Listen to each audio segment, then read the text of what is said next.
Part 3! Welcome back, everyone. This is the King's Castle. King James, along with Blair Chopin. Hey, guys. And we've been talking thus far about SummerSlam coming up and about the upcoming draft.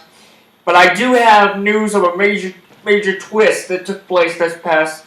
A major twist. Just last night on Raw, as a matter of fact.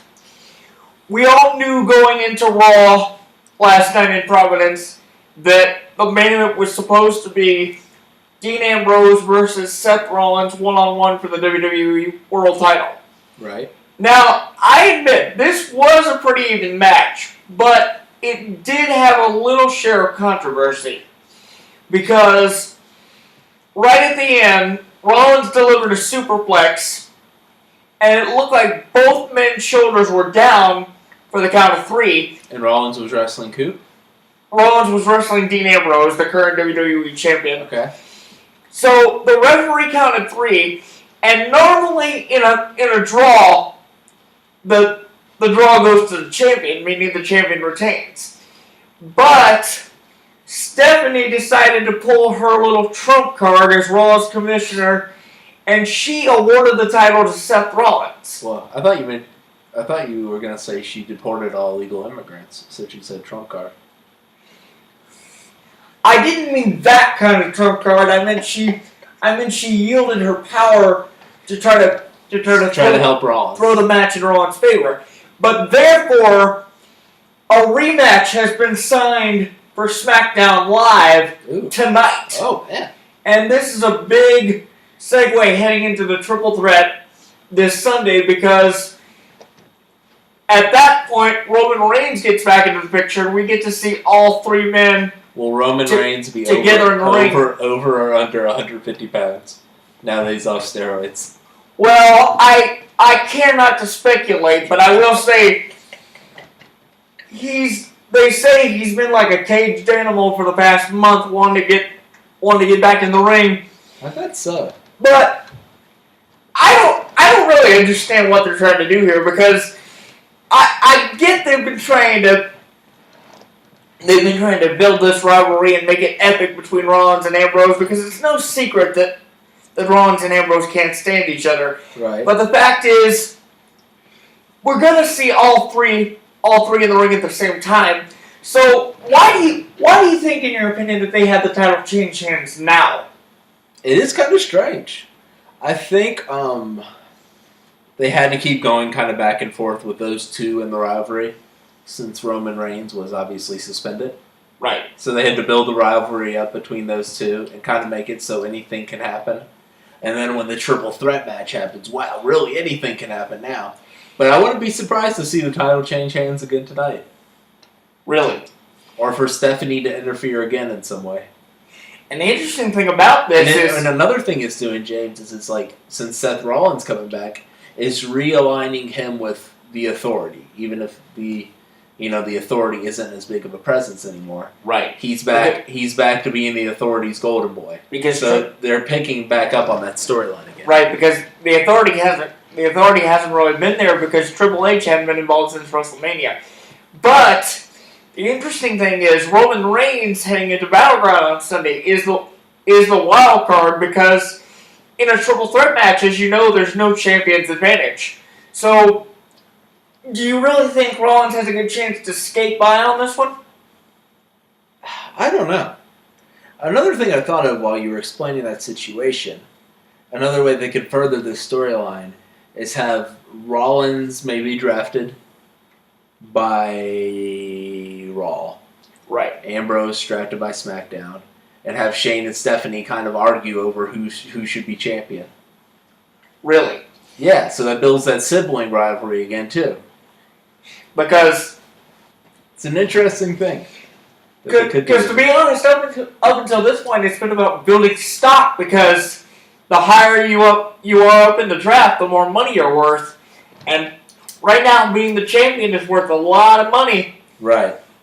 So essentially, Battleground could change everything. But another thing you have to consider is these 3 men, Rollins, Reigns, and Ambrose, know each other so well from being tag team partners in the Shield that this one's almost impossible to call.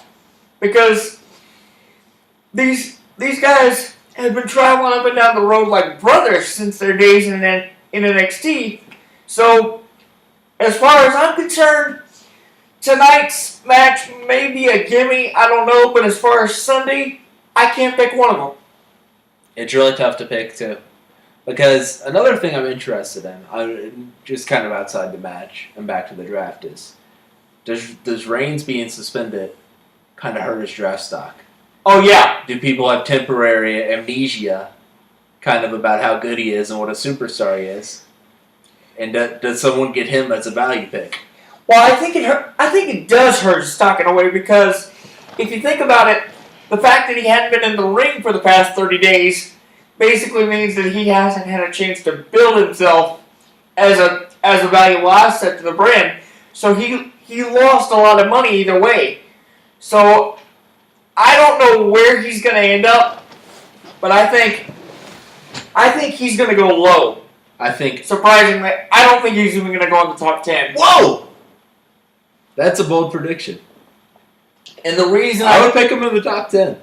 And by the way, ladies and gentlemen, if you want to get more information as to what happens after SmackDown tonight, they're going to reveal the remaining draft picks on a special called Draft Center Live, exclusively on the WWE Network during and following SmackDown Live tonight.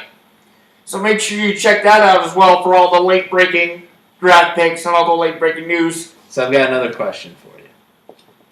So we've kind of seen over the past year, maybe year and a half, the kind of legitimizing of the female wrestlers. Right. Not the divas anymore, but these superstars. Right. So if you're the manager of Raw or SmackDown, and you had an option between John Cena and Charlotte Flair, who would you pick first? Well, that's really interesting, because it goes back to the point you made a couple of weeks ago about longevity versus establishment. Right. Honestly, just because he has more outside of the ring duties now, I would probably choose Charlotte, just because she is a valuable asset as a heel, and I think she's gonna be around for 10 to 12 years probably. Right. But like you said, I think it would be beneficial to have John Cena on Raw to kind of help this new division of cruiserweights kind of build their stock. And the interesting thing about this is, and they brought this up during the bracketology, the cruiserweight classic bracketology. Nice, the bracketology. That is, with this new cruiserweight division, they've lowered the limit to 205 pounds. Oh. So this could really change the dynamic and get some new, fresh talent on the board. But I gotta ask you another question. I mentioned also that 6 of the draft picks are going to come from NXT. So if you had to choose, who do you think would be an odds-on favorite to move up? Oh gosh, well who's the champion? Why can't I remember this guy's name? Right now the champion is Samoa Joe. Oh, well he's gonna move up. And who's the Japanese fella? His name is Shinsuke Nakamura. Yep, he's gonna move up. God, the really, really popular wrestler in NXT. Finn Balor, he's a sure thing superstar. So I think those 3 are kind of locks. Right. Then pick a diva. Right. What diva do you want? The Japanese diva was very impressive. Well, the only thing about that is, I still think they're trying to build her character a little more. Yeah. Because technically she's still the NXT champion of the women's division. So I think they're still trying to build her. But if I had to choose 2 that I think could move up, I would probably say Bayley or the Princess of Staten Island. How you doing? Carmella. I really like Carmella. I hope she gets called up. Who else you feeling? I'd really like that young tag team with, Gosh, I wish I knew these guys' names better. The white fella and the black guy, and they had the Oh! lights on. Jason Jordan and Chad Gable, otherwise known as American Alpha. Yes, American Alpha. I love them. I agree with If you. you could get them in one pick, that would be a great deal. Now, but here's another interesting point.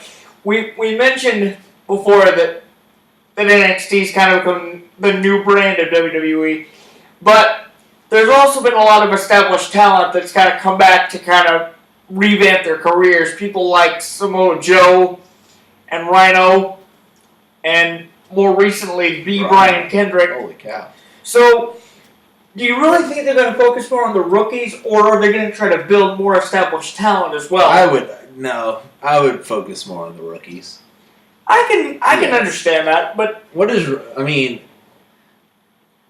if I had 10 chances to pick Finn Balor over Rhino, I would pick Finn Balor every time.